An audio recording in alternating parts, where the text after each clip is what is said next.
Hello, welcome back to This Podcast Takes Tokens. I'm Ryan, joined by my brother Derek. We're here to talk about all the things we love, all the things we grew up with, things that we didn't grow up with, but we found out that we liked later on in life. Just stuff that we enjoyed. We're going to talk about them, and we're glad you're here. Before we start this episode, before we get into it, we always do a thing we call Retro Ramble. The week before, we ask each other a question, or the person that's hosting the episode asks her. Yeah, that's not right. Anyway, one of us asks a question. There we go. And then we answer it. That next show. Yeah, there we go. And then we answer it the next week. So, Derek, question I asked you last week was, what was your favorite Halloween costume you wore? Yeah, I really racked my brain on this one. I was trying to remember all the Halloween costumes that I had growing up, and I can only remember one. Like, I don't remember a lot of them. Okay.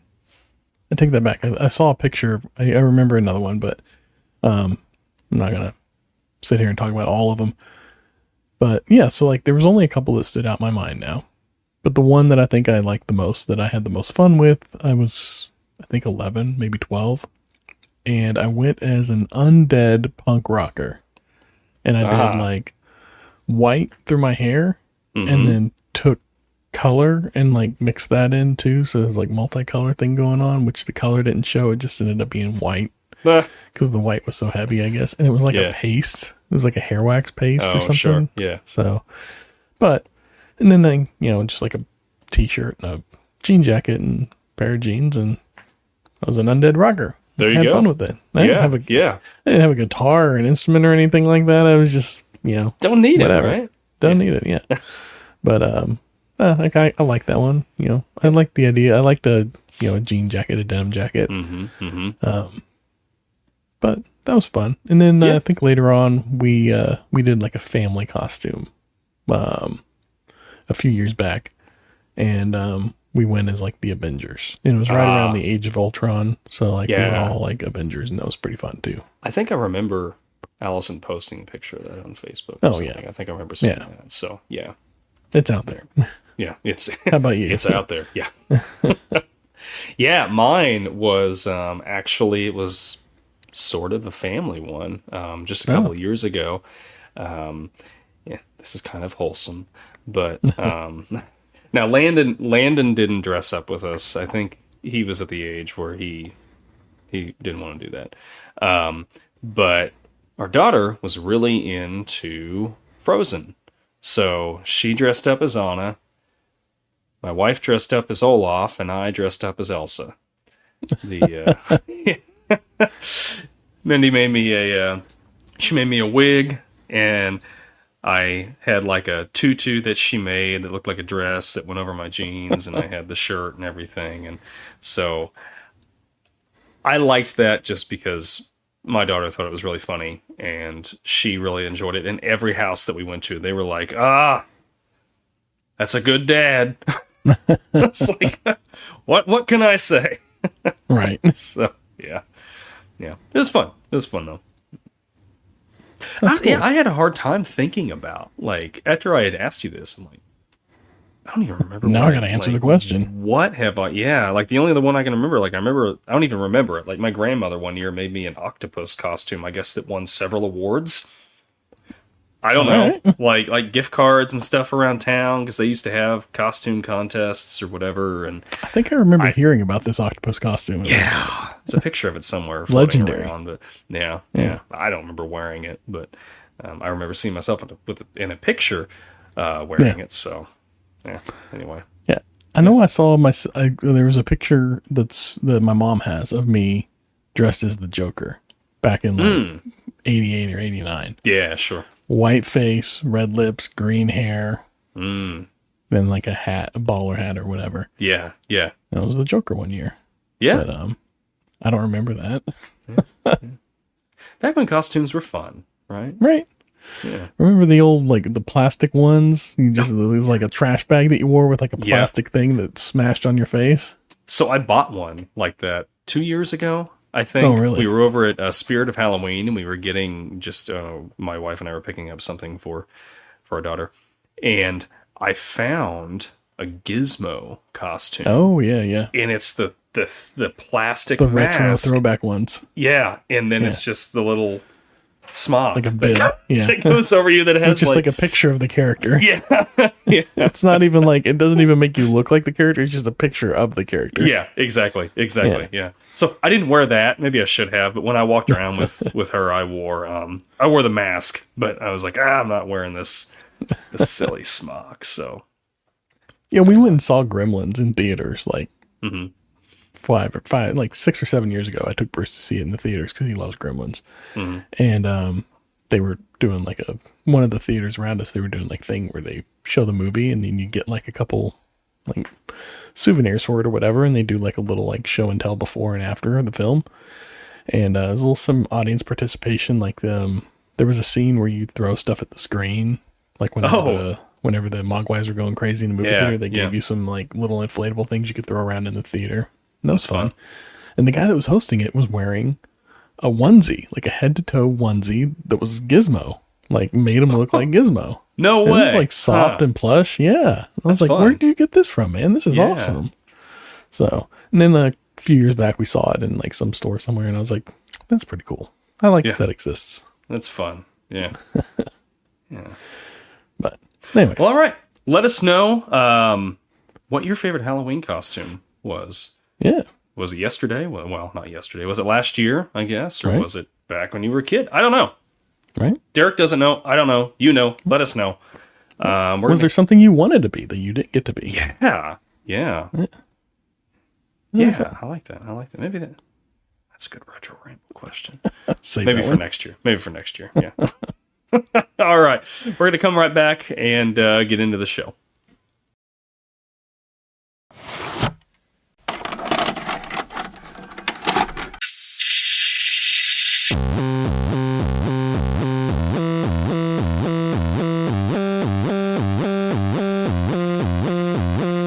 Your local video store card. A comic book in your back pocket. Games with no tutorials. Music you had to discover. And drinking water straight from the hose. These are the things us millennials remember fondly. We are the Jennings brothers.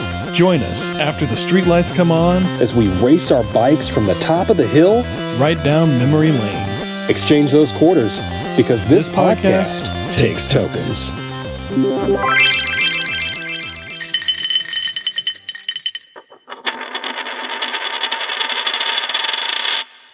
All right, here we go. I couldn't think of any witty thing to do about this. My first time watching it, so it was hard to do. Yeah. So, hey, we're going to be talking The Frighteners today. Michael J. Fox movie from July 19th, 1996. A comedy horror, I think, is how this was categorized, which I think is just, it fits perfectly in that category. Get into the numbers real quick before we start talking about it. The budget was $30 million. Okay, so opening weekend, what do you think?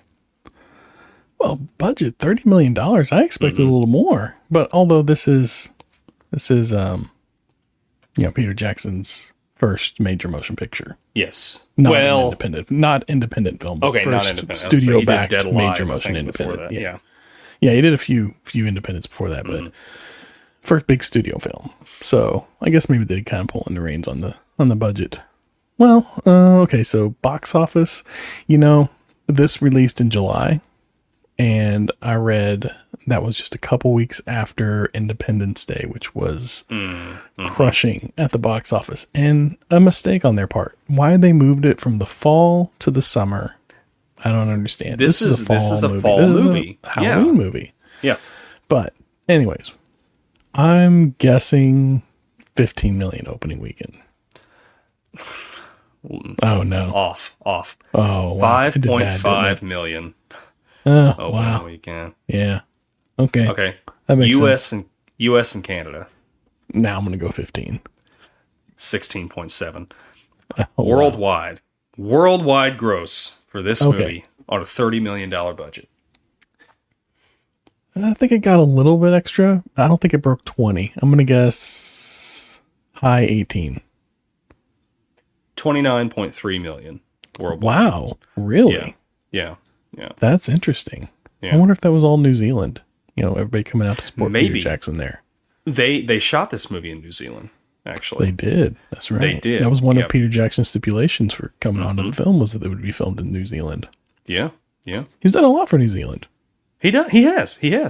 I mean, I think Lord of the Rings is probably the crown but jewel. I mean, as far as like bringing Hollywood over that's what there I'm saying. That's what I'm saying. Yeah. For sure. Has. Yeah. I forget that he's from New Zealand. Yeah. Like King Kong, wasn't that filmed over there too? I think it was. He did do King Kong, didn't he? Man. Yeah, he did. Which Peter?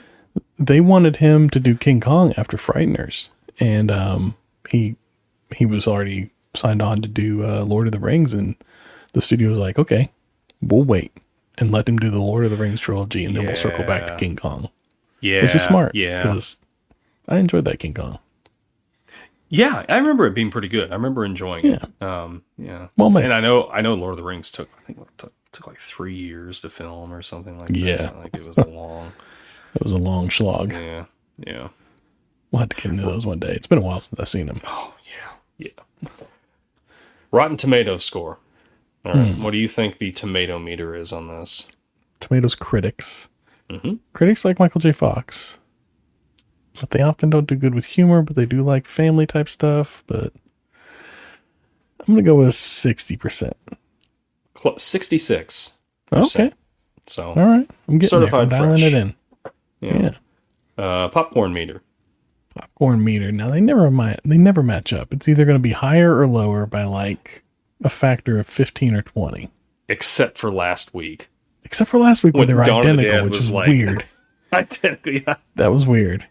That was the exception to the rule, if you will. All right, I'm going to go with 45%. No, you know what? I'm pleasantly surprised. 71% on the popcorn. Wow. All right. Yeah. Okay. Yeah. Okay. Yeah. All right. Yeah. I could see that. This was a fun one. I enjoyed it. Yeah. Sure. Good. I'm glad you enjoyed it. I liked it on the rewatch. It had been a while since I'd seen this, but I remember enjoying it when I first saw it. I remember the first time seeing it was when it was at Video Castle, where we used to hang out at. Yeah. And the box art was that was hologram. Cool yeah. And it had Johnny's, well, before we knew it was Johnny, but it's that face that's coming out. That was pretty cool. But which Peter Jackson fought against that. He didn't like the cover. He didn't like that poster. Oh, he did. He said he wanted like the characters on the cover. He wanted Michael J. Fox and the ghosts on the cover. But I like it. I think it gives a little mystery to the movie. It certainly had me want to watch the movie whenever I saw all that all around. Although I didn't, as we know, this is the first time I've seen it. Yeah. But you know how it is. The movie comes and goes, and then they keep cranking them out, so you just move on to whatever the next thing is, and you forget about it. And that's kind of how it happened.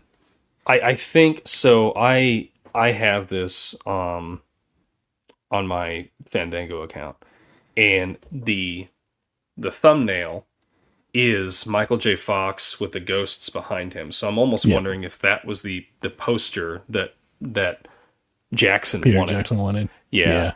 And I agree with you. I think the one that they used is a lot better. I think that's going to sell this movie better than, as much as I like Michael J. Fox. He's one of my favorite actors. I love him. Yeah. But the poster that they made, it, even though this was like a comedy horror, like it was kind of a creepy poster. And you're just like, whoa, what is this? Like, what am I going to be watching here? Like, it would have drawn me. Well, it did. Like, when I was looking at it as a kid, I was like, oh man, I want to watch this. But when I was would 9 have done years better old, in the fall. So, yeah, it would have. Sure. Yep. Yeah. Yep. I think that was their mistake, was releasing it in the summer. I agree with you, especially, and of course, who knew that, Independence Day was going to become a monster like it was? Like it was already dominating. Well, that's true. Yeah. But I guess they planned that far ahead of it being released. Yeah. So. Yeah. What do you do at that point? But yeah, I mean, I agree with you. I think if this would have came out around Halloween or even, late September, early October or something like that, I think it would have done much better because clearly, I mean, you look at the audience score on that, 71%. Sleeper hit. Yeah, yeah. I think it would have. I think it would have done well. But what could have I been? think this was Michael J. Fox's last Yep. starring role too. Yep, it was. Before Yeah, he found out about he everything. Yeah, well, and he what I was reading is so there was that, but he was also he decided in the middle of this while they were shooting it, like he was just tired of being away from his family for so long. Oh, yeah, 'cause they were So younger. yeah, so after this wrapped up, like he came back, and then he started on Spin City, so he could kind of just be in like one location, and not have to like Yeah. leave his family all the time. So Oh, okay, yeah, commit to the long, grueling hours of a sitcom versus a movie. right, but you're home, I guess. I don't know. That's true. That's true. That's true. Yeah. But I think it's a good. I think this is a good one for him to end on, end his movies on. Yeah, enjoyed it Yeah, yeah. for sure. Well, what did you think about what stood out the most to you upon the rewatch? Well, so one thing that I'm watching this the whole time, right? And I'm thinking like I know this is a Peter Jackson movie, but it really has like a Tim Burton feel to it. I thought the same thing. Did you think that? Yeah. Yeah, I think it's Danny and that's Elfman. fine. Like oh, you think so? I think it's because you got Danny Elfman doing the score, and it's just kind of a little macabre. But I feel like if it flirts with Tim Burton, I think, because it does have Danny Elfman, and you're dealing with macabre, and the town kind of reminds you of the bigger version of the town from Beetlejuice, perhaps. Yep. So yeah, you got some elements there for sure. But I feel like if this was a Tim Burton film, we would have more visceral ghosts instead of what we got, which are more ineffectual ghosts, if that's the right word. They're not harmful. They're like Casper the Friendly Ghost. I mean, they're just there. Like, other than the one big bad, all the ghosts are pretty chill. Like, they're not out to like hurt anybody. They're just kind of where they are. They didn't take their ride up or whatever. Yeah. So who is your favorite ghost, I should say? I think it was Judge. Oh, okay. Yeah, I really liked him. His line, what was it? He said, "When a man's jawbone drops off, it's time to reassess the situation." Yeah. I say that comes with a caveat. It was really creepy the way that, like, what he's doing with the mummy in the museum. Yeah. And what he says at the end there, I'm like, this just doesn't feel like this character. Right. Like, it feels like they just kind of rewrote the character for that scene or something. Right. Like they just brought somebody in and they were like, we need like a funny adult joke in here. Throw this in there. Yeah. And it was just, it was very like, it felt like something like a hacky stand-up comic would say. Not, it didn't fit with the writing. It was definitely like a punch-up that came after the fact. Like, I thought it was, I agree. I thought it was more funny, like the scene when they first introduced him and the dog's got his jawbone, and he's like trying to get the jaw. I'm like, that was funny. And then like, his line that he says, I don't know, but I did like the character. I loved that he just had these ghosts that he'd befriended that are like helping him basically cheat people out of money. Right. Which, with not really much in it for them. I mean, what are they getting out of it? No, I guess like he puts out food for them to smell occasionally, or I guess like so. That. Yeah, because they can't eat, they can't drink, they can't interact with anything really. Yeah. Maybe he puts on music or puts out books for them, or it just gives them somebody to talk to that isn't like other ghosts. Maybe I don't know. Yeah. I think that would be something though, right? Like a flesh and blood person that could see you and talk to you, as opposed to just, get all these other dead guys around here, and we only have so much to talk about, I guess. I don't know. Right. But maybe he can like help him like fulfill some like last wishes or something like that. Some unfinished business, perhaps. Yeah. I like that. Yeah. I like that. So who was your favorite? I think my favorite was, I love Chai McBride, so I think it's got to be the Cyrus character, the disco 70s souls. I imagine he was a soul singer. I didn't really like specify what he was, but no, I imagine he was like a soul singer or something from the 70s. Yeah. Or just a really, fun-loving guy. A wild and crazy guy. Yeah. I love when although maybe he died at a costume party. Can you imagine if you're stuck in whatever you're wearing and you die at a costume party wearing your Elsa costume and you got to wear that for 100 years? Yeah, because he says something about that. He's like, oh, I need some new, I don't know, it says threads or something like that. Yeah. And Frank's like, well, you can't. I hate to tell you this, but you can't because you died in that outfit, so you're stuck in that outfit forever. But when he goes up to heaven, he's got a new outfit on. He's got a new hairdo. That's true. And he's got a stogie. He is living the high life. Yeah. No, but did the judge die? He died, right? Like he got hit by the Green Reaper. Johnny reaped him. Yeah, took his soul. Yeah, but he wasn't up there, or was that? He wasn't after the fact. Up there. Because Johnny took the soul of his other friend that was the guy with the glasses, but then he was up in heaven. So, but we didn't see Judge. So we didn't see Judge up there. Was he after or before? I think it was before. It was before that. He was the first one to go because they're in the museum. Yeah, they're in the museum, and he's like shooting up. Johnny's there trying to take that one woman out, and then he's just getting ready to reap her, and then Judge comes in and starts like doing his sick shooting stuff, or whatever, and he, I guess, scares him away for a little bit because that really stupid scene comes on there, and then when he gets done there, he comes back, and then he ends up like taking the side and like cutting him in half. Okay. Yeah. I think I remember. And we don't ever see Judge again. No, so we don't. I don't know. Judge.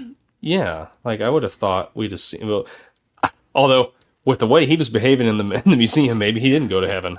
Maybe he did not. That's right. Yeah, I don't know. He may not have earned his way in. Yeah, that could be like the writers coming back around and being like, you know what, just for that, we're gonna send him downstairs. Yeah. Take care of this guy. Exactly. Yeah.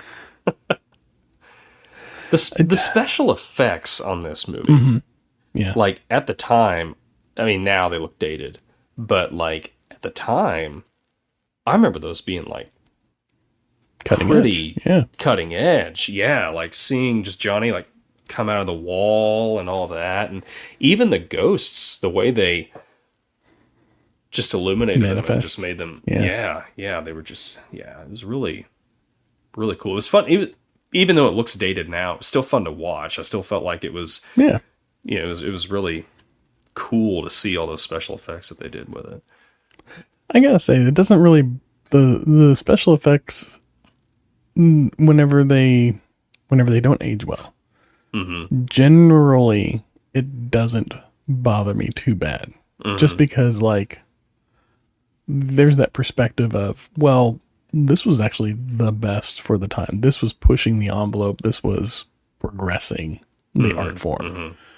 And you got to think back. This is 1996. Like, I think Jurassic Park was before that. And the closest thing we had to like, CGI characters and stuff was not very many around this time. Like we're in the burgeoning stages of CGI and character work and all that. For sure. Yeah.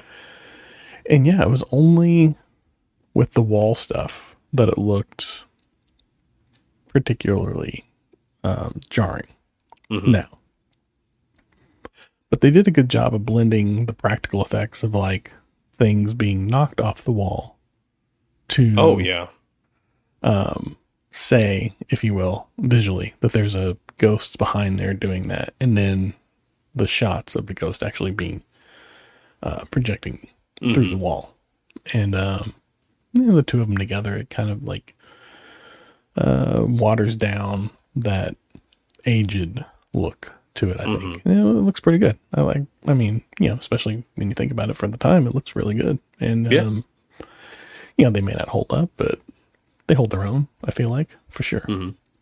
Well, and like I said, just watching the movie, like I didn't ever feel like I was taken out of it. Like I'm like, oh gosh, that looks so bad. Like that one Right. scene in The Mummy. Like I always come back to that. Like Yeah. that water scene in The Mummy. Like I still Mummy's great. Love The Mummy. But I get Right. to that scene, I'm just like, ooh, this really looks. Did they see the abyss? Yeah, yeah. It looks really bad. But like this wasn't like, yeah, it looks dated, but it's not like, oh, this looks terrible. It's just like, okay, well, it's dated, but like I'm still in the movie. I'm still Right. paying attention. They and use it focused on what's going sparingly on. enough that Yeah. you're not lost in it for sure. Yeah. And I felt like this movie did a really good job with pacing. Like I felt like it kept me entertained the entire way through. Like I wasn't ever like, looking at my phone or like, what am I, when's this going to end or whatever. I have very few notes because I was watching this movie and not thinking or, outside of it much. Yeah. Which is great because I was invested in the movie, but now we sit here and talk about it and I'm like struggling to remember it because, we're on the spot we were talking about before. Yeah. As soon as we sit down to do this, it seems like my brain just dumps out empty and I'm left going, Yeah. But, but I enjoyed it. I really liked I felt like the opening of this movie lets you know what you're in for as far as like a terror level, as far as like, is this going to be too much for me to handle as far as a scary movie is concerned?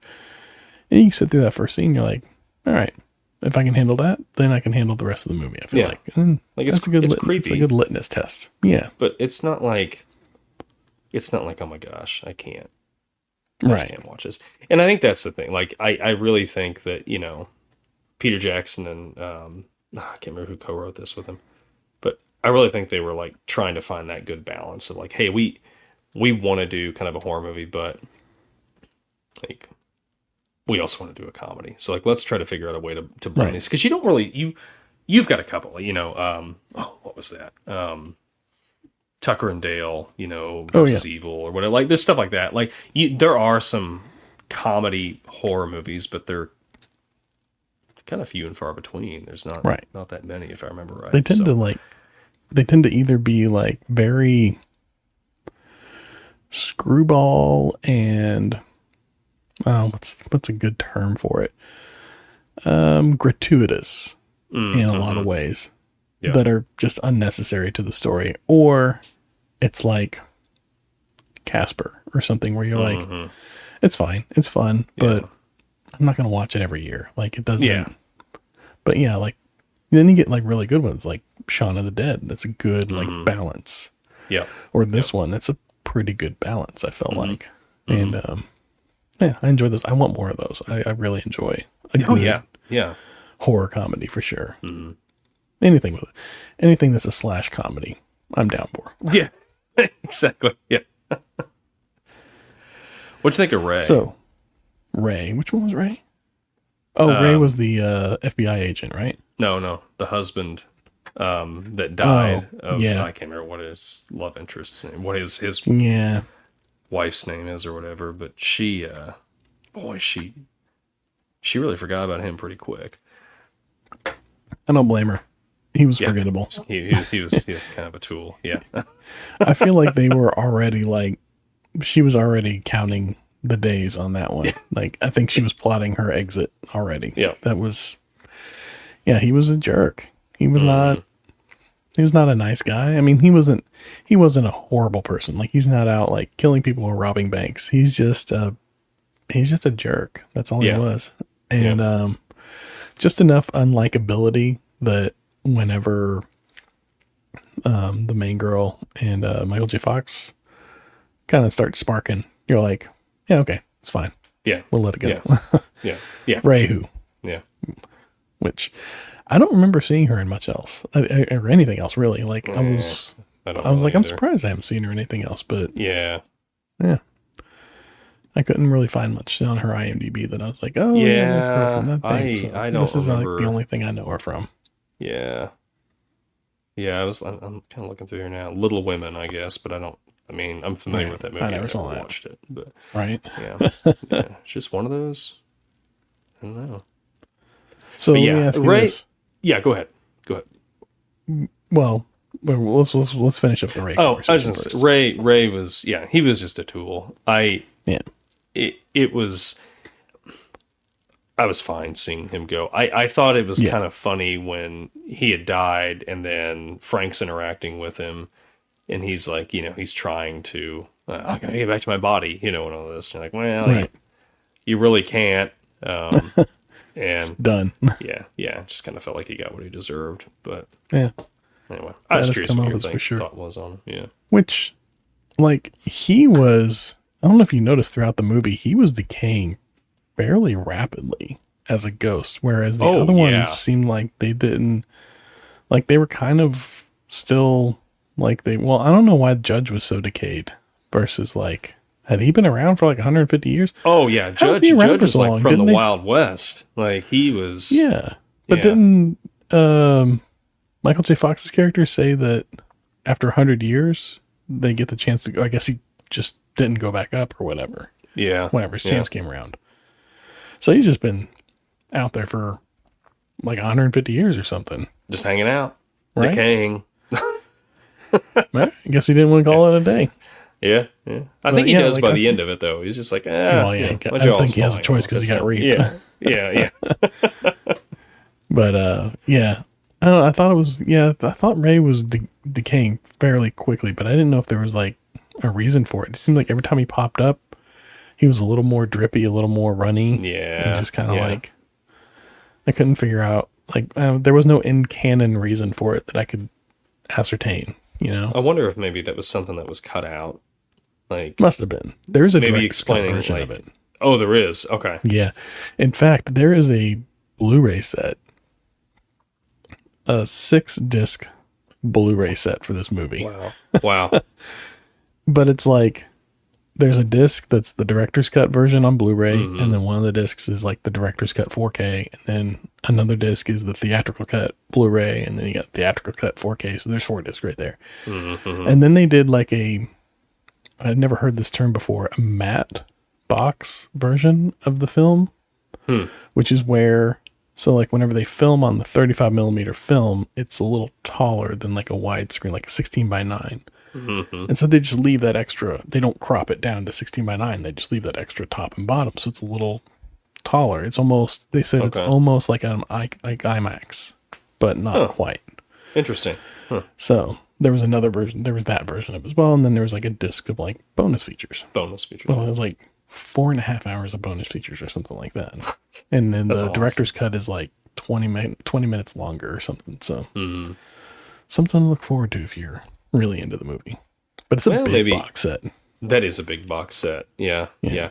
I'd be curious because I'd be curious what else is in this. Peter Jackson was like shooting for a PG-13 rating on this movie. And the MPAA kept sending it back saying, no, this is R-rated. Like there's just the violence is just making it R-rated. So he finally just threw in the towel. So then he added a couple extra things that he wasn't going to add because he wanted the PG-13 rating. I don't know what those scenes were. I'm assuming probably some of like the scenes at the end and the psych ward and all that, but maybe. Or maybe the judge scene. The judge, right? Like, yeah. Peter Jackson just really wanted that scene in there. He fought hard. Yeah. They just wouldn't give it up, so they had to give it the R. Or maybe that's the part that he threw in, because like he was like, well, if they're going to give me an R rating anyways, let me throw this part in there. Yeah. Right. Yeah. I don't know. But I don't see how this is an R-rated film. It doesn't... I don't buy it. This, I would have given this a PG-13. I would not give this an R. Oh, yeah. Yeah. I think today it would have gotten a PG-13 rating. Yeah, for sure. Absolutely. I don't know. So, do you... this is something I've been kind of debating since I saw this film. Should Michael J. Fox's character have died at the end? And then that just been like he went up and he stayed up? Or is it better that he came back? Is it a better ending if his death is permanent, or is it better that he came back?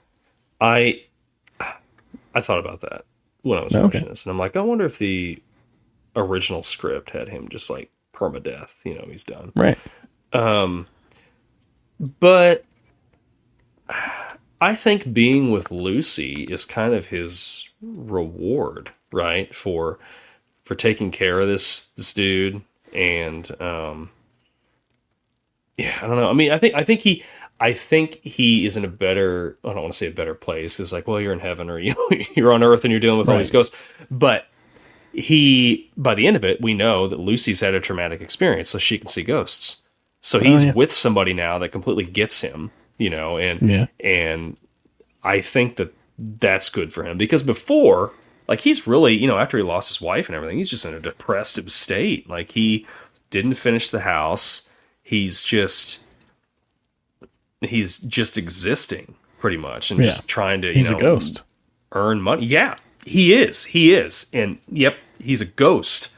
And now he's happy at the end of the movie. And I'm okay with that. I think that's a good ending. Yeah. What did you think?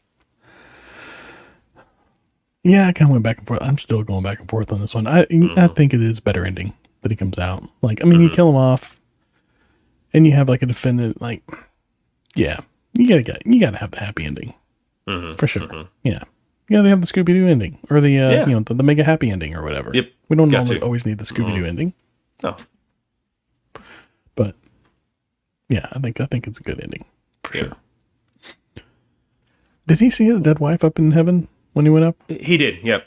And she told him. She said she gave him the okay to go down and get with Lucy or whatever. Yeah. Go back down and enjoy your life or something like that. So okay. Well, so then, all right. So here's something with these shows, which is like one of those questions that you I guess you just shouldn't ask, or maybe. But he's got his dead wife that's up there waiting for him, and now he's with this Lucy girl. I'm assuming they're going to get married. Like, if they relationship continues, everything's pointing towards that, right? Till death do us part. Then they die and they ascend. Now he's got two wives up in heaven. Is that how that works? Or is Ray up there waiting for her too? I mean, like, oh man, Ray did ascend, didn't he? Did he ascend? Yeah. I think he did, didn't he? I don't remember. Yeah, he got reaped. Yeah, because like his face got slashed off. Yes. Yeah. But do you really think Ray was in heaven?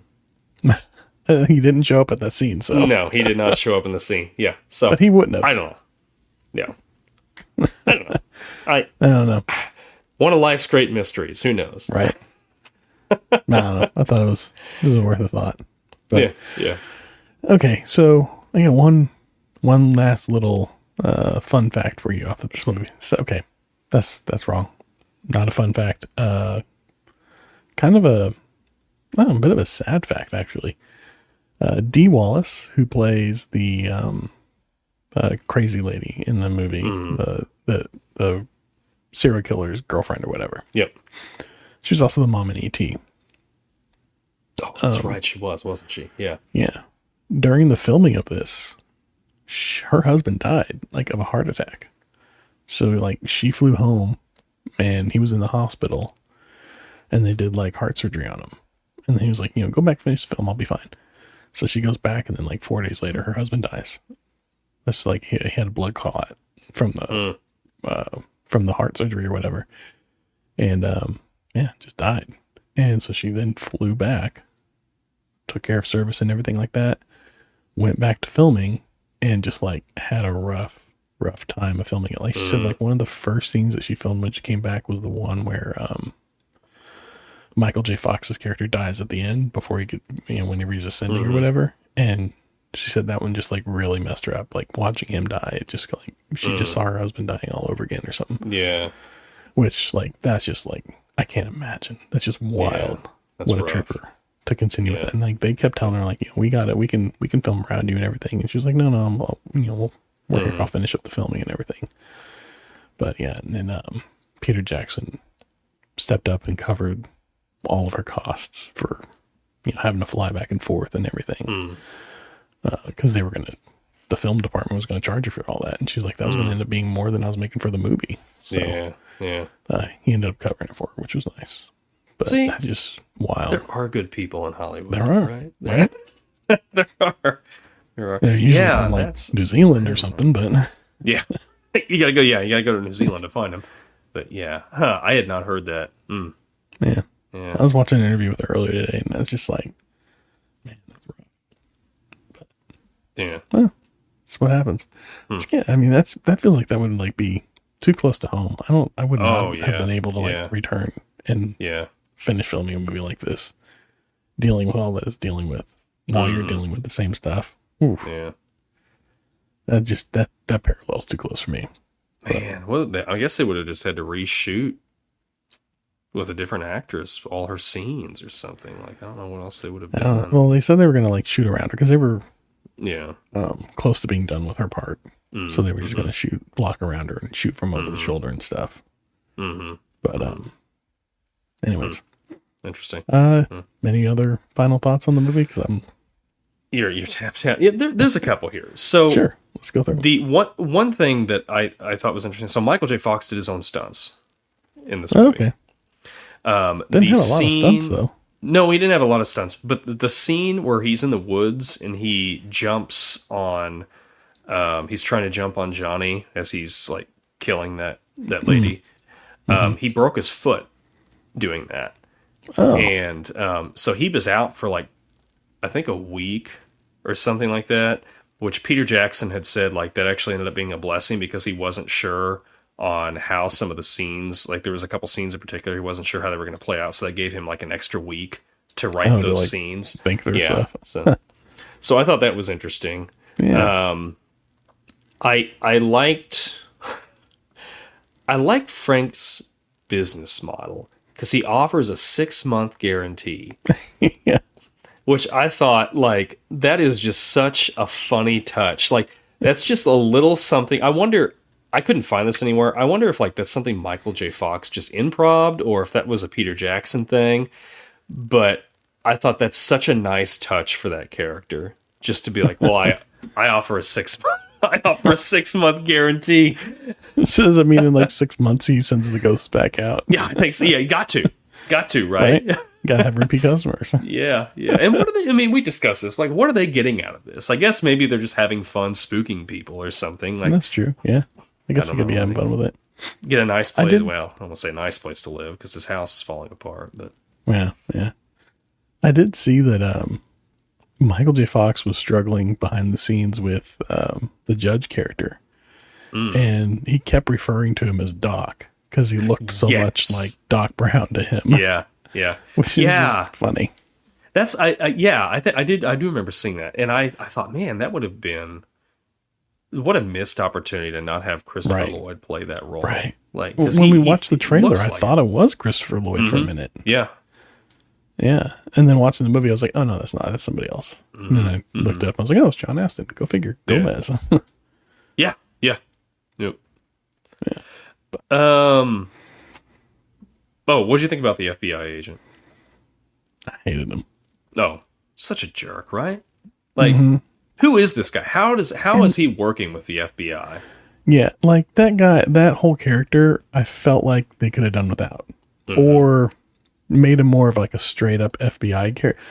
When they made him a ghost, it felt like, how does this fit in with this? Like, he's walking around in like a person's skin, or like, how is this working? Yeah. Like, there's no explanation to it whatsoever. I feel like it's something that got kind of forced in that maybe shouldn't have been there. Like, it just didn't work for me. That was my one big critique of the film is the FBI agent. I didn't like it. I didn't feel like it worked in this film at all.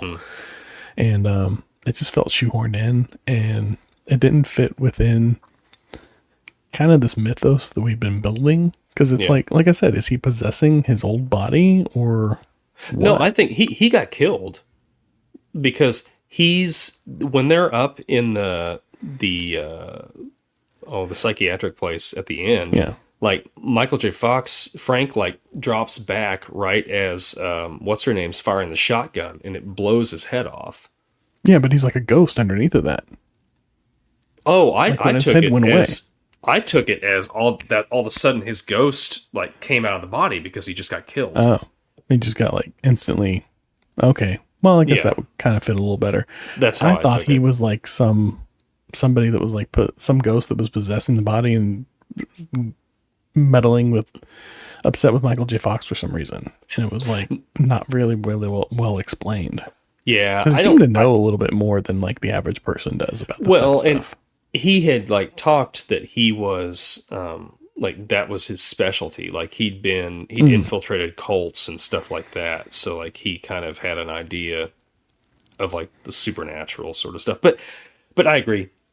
I didn't care for the character. I didn't think that they really needed him in there. I think that what they could have done and easily gotten away with it is with the sheriff thinking, like convinced that Frank is doing these killings because people keep dying around him. Yeah. And him trying to get out, and essentially what they did, but they could have like layered that a little bit more, and they could have just done away with the FBI agent, I think. Right. Totally. Or done him a little better. Yeah. Yeah. Like, because the sheriff could have been the side of the law that's on his side. That's like, look, I know you didn't do this, but like, we got to play ball here. And the FBI is coming and being like, you know, like, outsider coming into the city, like some, you know, what is the trope? The guy from the big city goes to the little city and tries to tell the folks how to do business because he thinks he knows better or whatever. You know, could have done that. Like, could have played it like that. It might have worked a little bit better. And then he just goes home with his tail between his legs because, you know, it turns out to not be true instead of like whatever they did. Yeah, I didn't like that character at all. I didn't care for him. But apparently, like, Peter Jackson really liked the guy because he was the main guy from what's the movie? Reanimator? Oh my gosh, he was. Yes. Yes, he was. Holy crap. So that was the whole reason why he got cast in that part and why that part was there. Yeah, yeah. Oh my gosh, I just did not Mind blown. realize that. Yeah, yeah. Wow. Wow. Okay.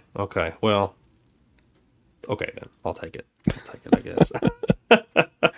I've never seen it, so I don't know like if it's a good movie or not, but we'll have to watch it. It's been like the last time I watched it was with our cousin Jack, probably back when I was in high school, because he got me into watching all those obscure horror movies and stuff like that. So fair enough. Yeah. My last thought that I had on this was that I kind of wish that R. Lee would have been the one to kill Johnny. Yeah, I liked R. Lee Cam. I liked him in this. Oh yeah. Yeah, it was fun. He always pops up as this.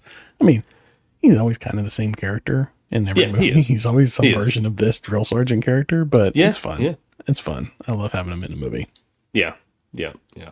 And he was a good like antagonist to the Michael J. Fox character. Just kind of like being a thorn in his side, if you will. Mm-hmm. So, yeah. Fly in the ointment. What's that? He was just a fly in his ointment. He was. Yeah. Yeah, it was fun seeing him. Yeah. Yeah, that's about all I got on the Frighteners. I loved it. It was fun to rewatch it. I had a good time with it. Yeah. Yeah. For sure. It was a little fun movie. And I thought Jake Busey was really good as Johnny. Just to throw that out there. Yeah, I thought he did really well with it. It was fun to just see him just be a complete psychopath, and he had a good little run here in like the mid to late 90s. With some movies and stuff. A couple that I'm sure we'll cover later on, but yeah, I always enjoy it. I don't know what he's up to now, but I know he's on Cameo because I had talked with some friends a while back about getting him to do a cameo for us just for fun. We were like, oh, really? We were looking at like what different celebrities were on there. We saw he was on there, and it was like, oh, that'd be really funny to do. Oh, yeah, a cameo from him. It was like $100 or something like that. Oh, really? Wow. Yeah. Oh my gosh, that's pretty cheap. I know, right? Right. Should have had him on for this show or something. Right. Well, no, it's more. So Cameo has like two options. You have like your personal ones, and then you can do corporate ones. The corporate ones are like 10 times the price. Oh my gosh. Okay. We could like find a celebrity to do a thing for the podcast if we wanted to. Yeah. It might be fun. That's cool. Yeah. See who's the cheapest one we can find. Yeah. Corey Feldman. He might do it for free or a sandwich at this point. I don't know. If we promote his band. Right. If we let him sing. He would probably do it. Yeah. Oh. Man, Where would he fit in this movie? We haven't done this in a while. Where would Corey Feldman we fit haven't done this in a while. in the Frighteners? I think he'd be one of the ghosts. I think he would be. He would take the place of like the nerdy ghost, but he wouldn't be the nerdy character. He'd just be more of like a, just like an average kid from, I don't know, probably like a punker from the 80s or something like that. Yeah. I picture him kind of like being like Ricky Butler, like his character Ricky Butler in the Burbs. The Burbs, yeah. I can see that. Yeah. But, Anyway. That's the Frighteners. Frighteners. Stale popcorn? You got any stale popcorn? Yeah, so piggybacking off of this, and Michael J. Fox, again, one of my favorite actors. Love him. Hope to meet him someday. Favorite Michael J. Fox movie? What do you think? Well, no, not favorite. What do you think Michael J. Fox's best movie is? I'm not going to say favorite because, I mean, that's going to be Back to the Future, right? But like, it's Back to the Future. And the you answer think is that's his best movie? You think that's his best movie? Yeah. It's gotta be. Okay, let me rephrase it. Other than Back to the Future. What do you think his best performance is? And maybe that still leans into Marty McFly. I gotta be honest, like, I don't have a lot of Michael J. Fox movieology under my belt. Like, I remember I watched Greedy that he was in. I liked that one. That was a fun movie. I enjoyed him in that. Other than that, I've struggled to think of movies that I've seen him in other than like the Back to the Future movies, and Greedy. I know he did the Secret to My Success, which is supposed to be that's a good one. That's a good fantastic film. I've just never seen it. We need to put it on the list because I do want to watch it. In fact, we should probably just go down the Michael J. Fox filmography and just dump them all on there, I guess. Yeah. But Doc Hollywood, I'd seen that one. I've seen that one. That one was fun. Teen Wolf. But Teen Wolf, that's right. Yes, I did see Teen Wolf. I like Teen Wolf. That was a fun one too. Man, that would have been a good Halloween one this year. Oh, well, next year. I didn't think about it. Yeah, I know it's on the list, but I just didn't think about it. But I gotta say, excluding the Back to the Future trilogy, my favorite Michael J. Fox would probably be Greedy. I like that one. That was fun. It was it was a little different. He was playing like a bit of a different character. Yeah. And I enjoyed it.